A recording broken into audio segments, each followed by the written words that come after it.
There we go. All right. Just Well, like, that's good.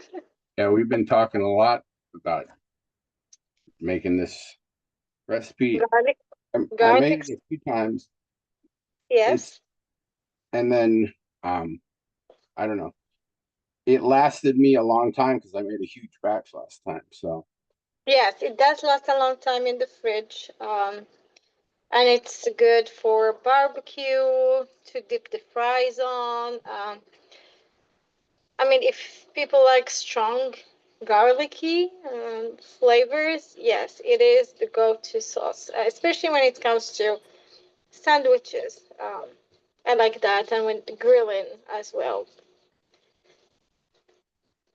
I So was did you? actually I was actually surprised that considering it's probably like 90% garlic, how not garlicky do you get that it I mean it's garlicky, but the lemon blunts it. So That's true. I mean, mine was pretty garlicky, has a strong taste.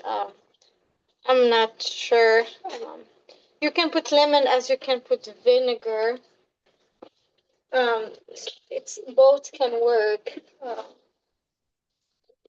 Um, uh, but the garlic sauce is Middle Eastern sauce that they usually make with, as I said, with grilling and sandwiches like shawarma and gyros. It's not a common sauce in Northern Africa, especially in Morocco. It's not something that we make, but it is something that we enjoy when we have our gyro sandwich. So today I'm gonna just wait, you called it gyro? well in Like Morocco because it's different. I grew up, we called it gyro, and then I everybody started calling it gyro, and I was just like, what is the right way to say it? Anyway, Well, let me tell you, in Morocco we call it shawarma. We okay. don't we don't call it gyro at all. When I came here, I was confused one time. I mean, at the beginning, I went to the restaurant, and I was like, I want beef shawarma or lamb shawarma, and they gave me technically steak cut in pieces, seasoned and everything, but it was not the meat I was expecting. I was expecting the gyros meat. So I was like, oh, what's that? I mean, I was confused for a while. It took me a while to understand that it's different in here. And apparently in Middle East, the same thing, but I'm not sure how they call it. I believe they call it shawarma too.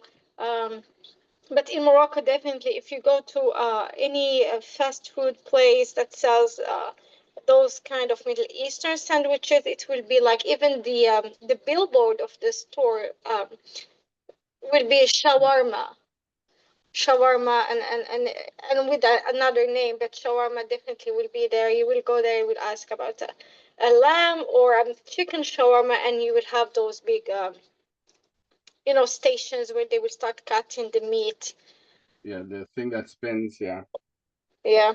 Yeah. So the hardest part of this is peeling all the garlic, but I just happened to come across at the international grocery Yes. garlic already peeled. I was just like, whoa. That's good. So I peeled So, a head of garlic, like a big head. It has, I don't know, maybe about 10 cloves of garlic or a little more, and they're very big cloves of garlic. So I have like a small bowl here. What I'm going to do first, what I do, so when I put it in the food processor or in the mixer, depends of what you are using. I will put a little bit of salt just to help it degrade a little bit, just a little bit of pinch. Um, and then I will start mixing. now Just make sure you cut off the little brown tips. yeah, I did. If Yeah, if that's no, I well, I was did. telling everybody. No, yeah, Yeah, but otherwise it's better. Yeah, yeah. otherwise it comes better. And now if you're only making a small amount and you have an immersion blender, just get a quart jar and put it Right. in the jar, and then you don't have to transfer it. You just leave it in the jar. Exactly. I You're agree not with that. wasting any of it. But you Yes. just do an immersion blender right inside a quart jar. But Yeah, I'm, of I agree. course, making a lot of it. So now that most of the recipes say, get the garlic and like crush it like that. But if you've got a good blender, I think just put the whole thing in, right? Right. If you have a good Always do. blender, I have this magic bullet and it does the trick for me. It's not practical when I start pouring the oil, but I felt like it works better with small amounts than when I use the food processor or the mixer. This one mixes better and breaks down the garlic way better than uh, the food And me, I'm processor. making a big batch, so I put two pints of garlic just in there. Bam. Oh, so I'll start mixing. I don't need this. So,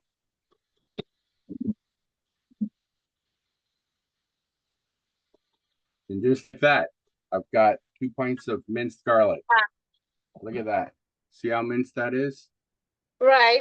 Yeah, it's just like I just did a couple pulses. Right. So, So, so this what I might be did, a chef's trick that nobody talks about when you're doing a lot of minced garlic. I mean, it's like rough minced, but yeah. right. So I'm here. I just opening to make sure that everything was blended well enough. I see that I still have some chunks in here. Most of it was not in a puree. Um, I mean, there is some that was puree, but I still have some chunks in here. So I'm gonna add another mix here just to break down all what is left.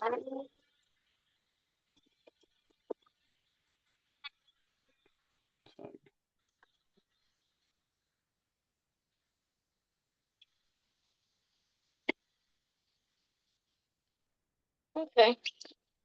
So at this stage, all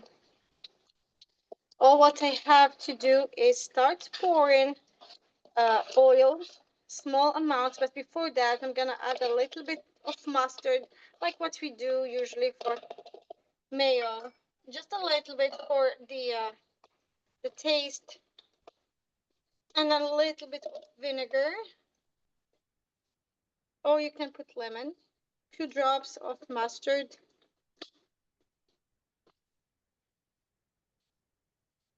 Now, when I make it, I found that if you put very much of that, it doesn't get as creamy in the beginning. I try to add the flavors at the end, I but gotcha. yeah, Yeah, I mean, yeah.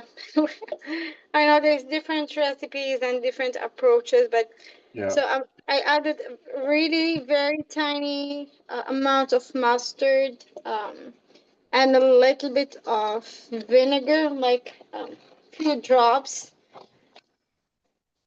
And now I'm gonna add a little bit of oil just to start with the process. As I said, I don't have a food processor that allow me to drip the oil while it's mixing. So I'm gonna add a little bit of oil, put everything to mix again, and start.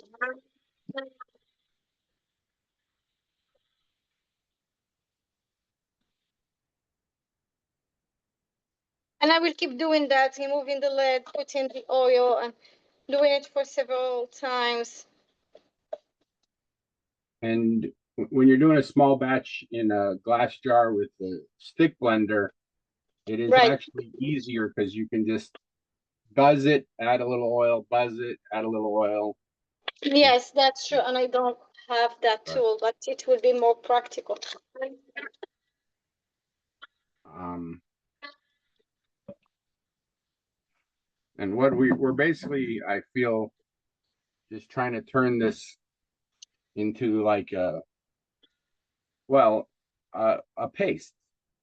Right.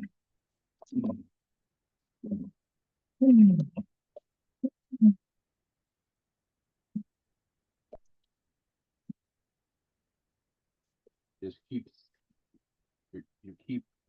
keep adding oil, and I find out it's about a 2 to 1. Whatever, like if you have 1 cup of garlic, you put 2 cups of oil. Right. Um, but I mean,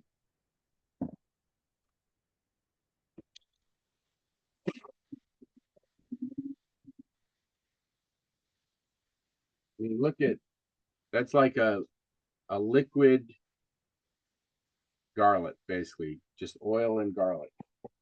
Now I'm using Mediterranean olive oil. Yes. I actually find out it works better for like the lighter the oil instead of the Right. thick. It the basically almost the cheaper the oil, the more neutral or lightweight it works better. But I Actually, used with up. olive oil and if it's lighter, it will be close to a sauce in Spain called aioli. But when you, I mean, there is a lot of versions of this sauce. I know I have a Lebanese friend that make it using boiled potatoes. Oh, really? Yes, and I've tried it once, but I lost the recipe. Um, and it was good. But I like the this version where it's mostly, like a mayo kind of. But all right, let me look how much oil. All right, so I put 2 cups of, well, I don't know, 2 pints of garlic and about a pint of, because about half of this jar, so about a pint of oil. But yeah, I did the usual mistake of um not acting like I had all the ingredients, and I did not have basic oil, so I'm going using some of my. That's fine. I'm adding a little more salt here and some pepper, just a little bit, just a pinch. And what I felt like it's working for me when it comes to the sauce, and I know a lot of people have a hard time to make it, get the right texture, is I add a egg white, and it right away switched to the right texture. Yeah, it's So I'm adding more oil here and blending more, but if it stays light, for example, for me, I will add the egg white. And it will instantly, because the egg white, when beaten, it become like um, foamy. So it helps with the texture. I'm gonna blend it again. yeah. So for me, you can see it's very liquidy. It's just basically, and then this is where if you have the stick blender in the jar, again, you just pour a little bit in at a time. Um, and this is where the chemical reaction of the oil and the lemon. I mean, Right. technically you can use water, but then you're not adding flavor. Right. As I said, the fact that I don't have how I can add the oil here, it's what make it tricky for me and hard to hold together. So what I usually do is I add the egg white, and it does the trick. And I've been looking around. I mean, a lot of recipes, and apparently a lot of people uses the egg white even in the Middle East to make it hold together. Um, so mine is still a little, very not watery, but still very light. And as is, like for people who want to marinate chicken or skewers, like even beef skewers, they can use it to do that um, when it's still very light. So now I'm gonna add just an egg white in my case, one egg white, and I'm gonna blend everything together, and I'm gonna let it do the trick to come together to a creamy texture.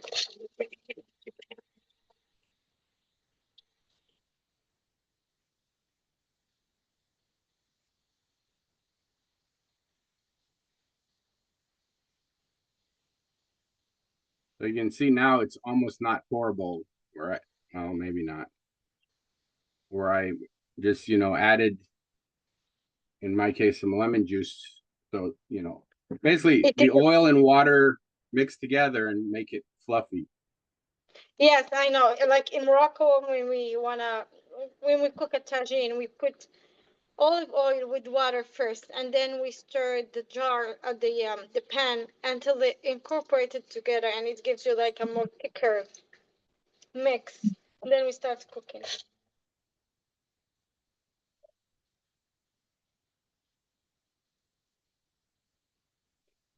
How's it taste? That's the thing for me. It's got the bite of the garlic, but not the taste. If you the difference. Right? Mine is getting thicker.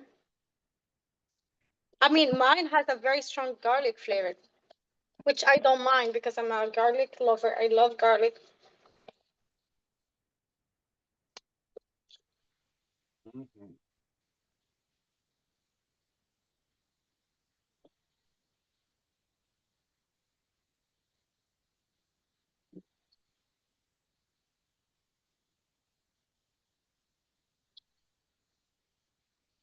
Just-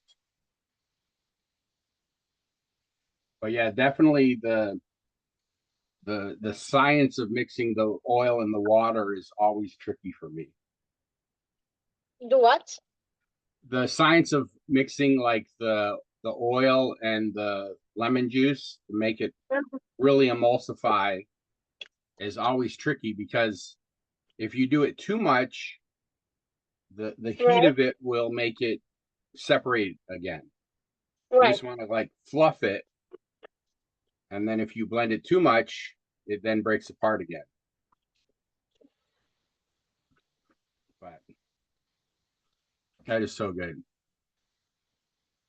I usually use it like, like a spread for anything, but um just because I Um, don't want to, I guess, use a lot of it, but I have used it to like cook a dish, like cook some chicken or cook some vegetables. so you have the right consistency, you have the right texture. Mine started coming together. I just added a little bit more oil, but it is like a creamy mayonnaise texture. I'm just gonna blend it a little more and let it warm up to, emulate.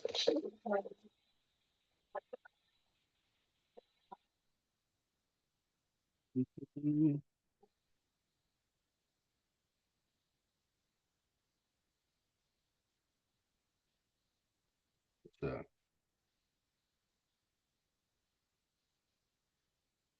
spatula. Oh, that's too small of a spatula. Where's the big one? There it is.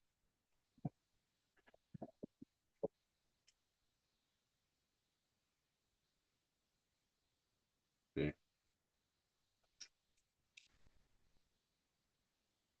Woohoo! See, That now is even the color changed. Let me show you here. See, it's still not 100% mixed, but it's getting there. It will need more time to blend together.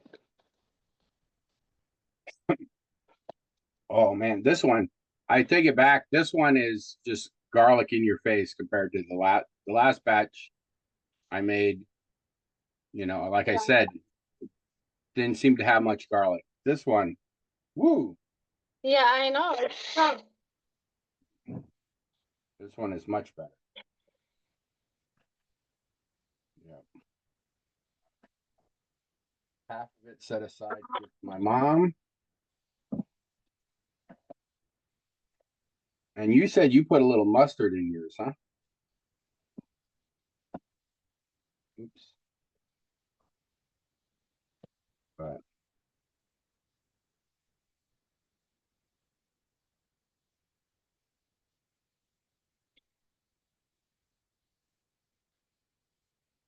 and now what I think I'll do is I always like rinsing my blender. I just put a little water and pulse it to clean it. I'll use that little leftover and cook something. Like Right. I got some veggies from the farmer's market, and I think I'll just like cook cook them in that because but I haven't decided if it I usually store my garlic in the fridge if it helps. I've tried it both ways. If it helps use the garlic straight from the fridge when it's cold, or let it warm up and do it. I I feel mean, I like have it. Yeah. when it's cold, the heat of the blending, um, it's like if you make it too warm, the oil starts thinning, Yeah. and so you kind of want it colder when you start. So I feel like it's better when you take the cold garlic out right away. And the more you blend it, the thinner it keeps getting, because as it warms up, as the oil warms up, it Right. um, starts getting thinner and thinner.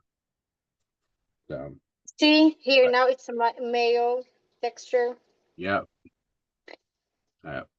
So Yeah, but I had to add and, 3 egg whites. and it does that. It holds that. Um, Sometimes if it's in the fridge for a really long time, the oil starts separating a little bit, but mostly it holds um that mayo consistency for a long time in the fridge. Right, it does hold it for a long time. Last time I made it, I think it stayed a month in my fridge Oh yeah. before I before I was like, no, no, it's been here sitting too long. See? There you go. Perfect Yeah, consistency. yeah. Yeah. And the taste, I mean, very garlicky. You Yeah. feel like that hot It- taste, it burns your throat even. But I like it. I mean, it depends on people. They can use it to marinate stuff, and if it's a light texture, if it's not like a mayonnaise, but now it's more for dipping. Um, well, right now my kitchen smells so strong of garlic, it's almost making me cry like onions. Yeah. But, but part of it I ate some too. So yeah, uh, yeah. This this one is definitely a more strong than the last batch I made. So you never know with what kind of garlic you get, but the goal that's true. is I to mean, get it strong. right. Last time I made it with the white shell garlic. This time it was that purple one. But I Okay. don't feel. I mean, I don't feel like the taste changed. I mean, it's about the same. I mean, strong still, and a little bit tangy. I mean, it hurts in your throat if you eat it by itself. Yeah. Yeah. So good deal. Thank you so much for sharing. Well, no Any last problem. words? Well, I tried my best to get you close to that recipe, knowing that it's not part of Moroccan culture, but I'm glad to that I was able to get you close to that. And I mean, it's a sauce that you can eat, as I said, with barbecue items like burgers, drumsticks, like chicken drumsticks, whatever kind of barbecue you have. And if you enjoy the garlic taste, steak would be also a good option. Sandwiches, do not miss that with sandwiches, especially it elevates the taste. And that's it. I look forward to another Leave It to the Chef episode, and this time we'll do something Moroccan.